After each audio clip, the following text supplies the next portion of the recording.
আসসালামু আলাইকুম। আশা করি আপনারা সবাই ভালো আছেন। আজ আমরা আলোচনা করব প্রিমিয়ার প্রোর আরও ৩ টা গুরুত্বপূর্ণ টুলস নিয়ে। রিপল এডিট টুল, রোলিং এডিট টুল, রেট স্ট্রেচ টুল। এই ৩ টা টুলস নিয়ে। তাহলে চলুন শুরু করা যাক। আমি এখানে বেশ কিছু ইয়োগার ফুটেজ নিয়েছি। যেমন ধরেন আমি এটা নিলাম। আমরা ফুটেজের উপর ডবল ক্লিক করলে ফুটেজটি সোর্স মনিটরে চলে এসেছে। আমরা এখান থেকে আমাদের প্রয়োজনীয় অংশটুকু নেব। যেমন ধরেন এখানে হাত তুলতেছে এখান থেকে মার্কিন, আর হাত উপরে উঠতেছে মার্ক আউট। এই অংশটুকু নিলাম, এই অংশটুকু নিয়ে টাইমলাইনে এনে ছেড়ে দিলাম।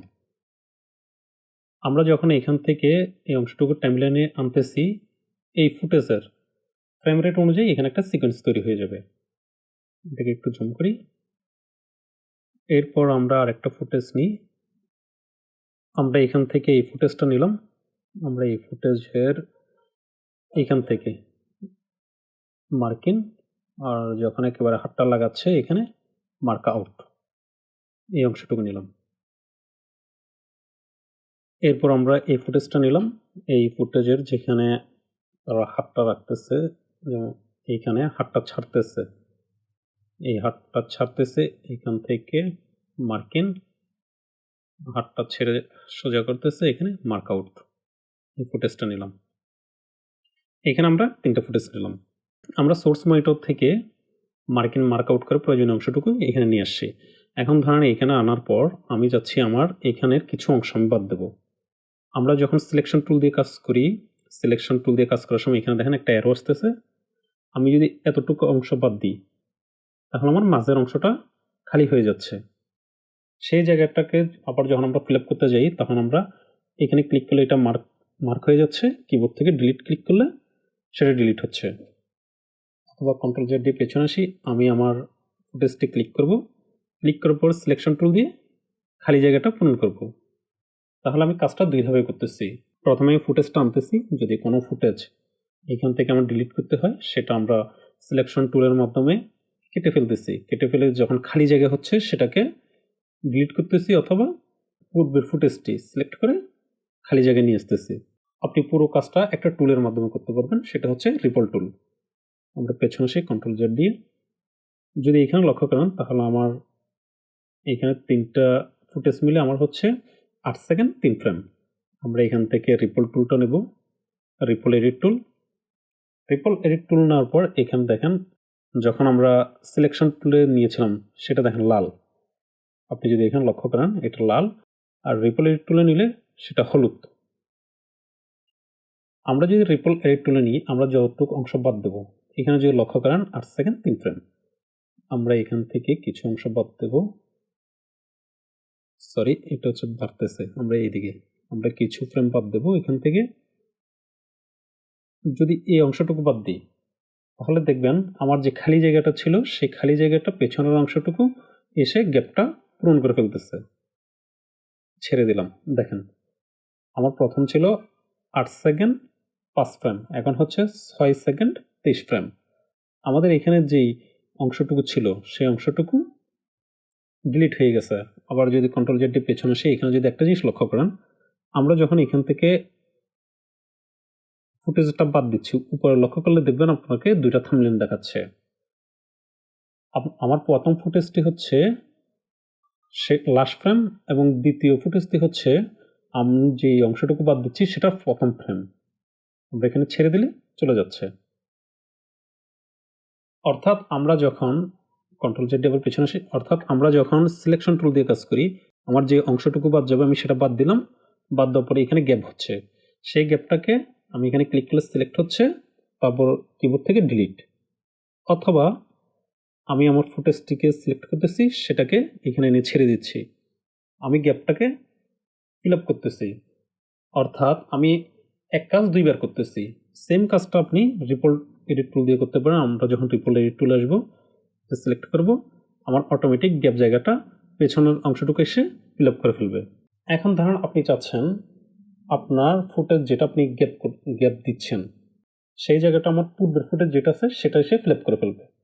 সেটা ফিল আপ করার জন্য আমরা এখানে মিডলের যে অংশটুকু নিয়েছি, একটাতে যদি আসি, এখানে আমরা ডবল ক্লিক করি, এখানে দেখেন আমার এদিকে কিছু ফ্রেম বাকি আছে, আবার এদিকে অনেকগুলো ফ্রেম বাকি আছে। আমরা এখানে কন্ট্রোল জেড দিয়ে পেছনে আসি। আমি চাচ্ছি আমার এই অংশটুকু থেকে কিছু অংশ বাদ যাবে, সেই অংশটুকু ফিল আপ করে আমার এই মাঝখানের যে ফুটেজটা নিয়েছি সেটার ফ্রেমগুলো, অথবা আপনি চাচ্ছেন এইখানে কিছু অংশ বাদ যাবে, এটা হচ্ছে মাঝখানে ফ্রেমটা এসে এখানে বসবে। সেটা কীভাবে করবো? সেটা করার জন্য আমরা নেব রোলিং এডিট টুল। আমরা যদি রিপল এডিট টুলের উপর চিপে ধরে রাখি তাহলে আমরা রোলিং এডিট টুলটা পাবো। রোলিং এডিট টুল সিলেক্ট করলাম।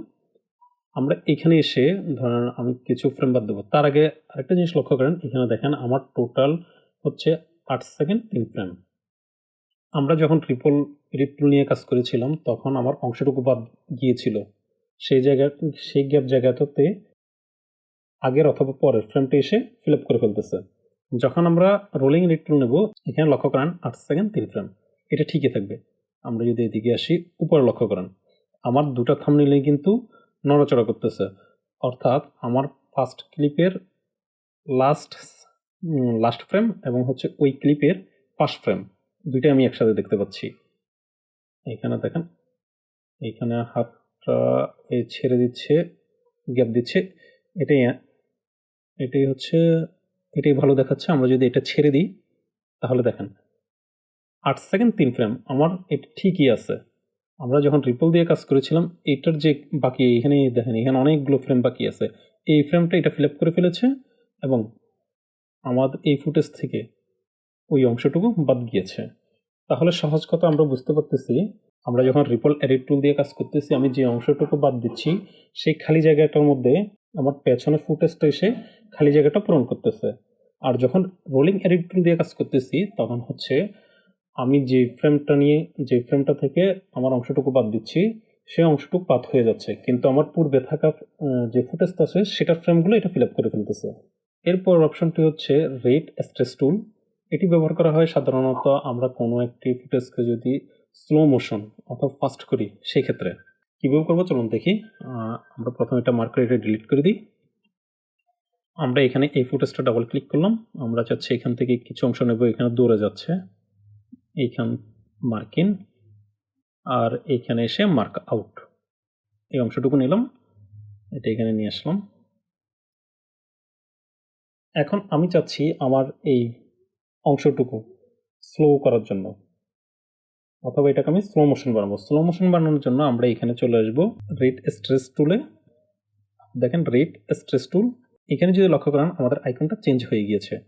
আমি যদি এটাকে টেনে একটু লম্বা করি, আপনি যদি এখানে নিচে লক্ষ্য করেন তাহলে এখানে দেখেন আমার 4 সেকেন্ড বৃদ্ধি পেয়েছে এবং টোটাল হচ্ছে আমার 7 সেকেন্ড 14 ফ্রেম। আমি যদি এখন ছেড়ে দিলাম, এখন প্লে করি, দেখেন এটা অনেক স্লো হয়ে গিয়েছে। আমরা যদি এখানে সোর্স মনিটর লক্ষ্য করি, এখানে দেখেন নর্মাল অবস্থায় এরকম দেখাচ্ছে, আর যখন আমরা এখানে প্লে করতেছি এটা দেখেন অনেকটা স্লো হয়ে গিয়েছে। এভাবে করে আপনি স্লো মোশন তৈরি করতে পারবেন। অথবা আপনি চাচ্ছেন এই ফুটেজটাকে একটু দ্রুত করার জন্য, ফাস্ট করার জন্য, তাহলে আমরা এখানে চলে আসবো, এটা সামনের দিকে নিয়ে আসবেন, একেবারে ছোট করে নিলাম। এখন দেখেন এটা অনেক ফাস্ট হয়ে গিয়েছে। আবার যদি লক্ষ্য করেন দেখেন অনেক ফাস্ট হয়ে গিয়েছে। আমরা কন্ট্রোল জেড দিয়ে পেছনে আসি। সাধারণত আমরা এই কাজগুলো রেট স্ট্রেস টুল দিয়ে করি না। যে ফুটেজটাকে আমরা স্লো অথবা ফাস্ট করতে চাই সেটার উপর আমরা রাইট ক্লিক করব।